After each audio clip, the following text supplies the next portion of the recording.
Indikator pertama yaitu kan menunjukkan manusia sebagai pihak bahwa dan indikator tersebut mempunyai kompleksitas atau kesulitannya A3.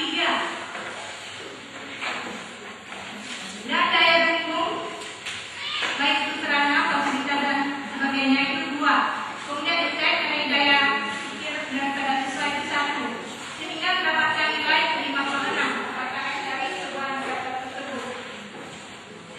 Kemudian indikator yang kedua yaitu mereka kemampuan bangsa dan ukur terbentuknya bangsa, kompleksitasnya 2, daya dukungnya 2, kemudian risetnya 2, kemudian nilai KKN-nya 47. Kemudian indikator yang ketiga adalah hubungan bisnis bekerja negara dan ukur terbentuknya negara.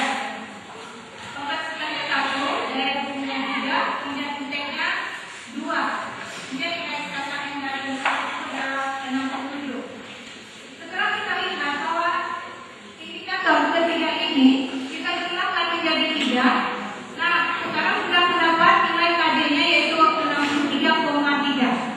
Hanya ini yang dapat kami sampaikan dari kolom kode. Kemudian kurang kami ucapkan terima kasih. Wassalamualaikum warahmatullahi wabarakatuh.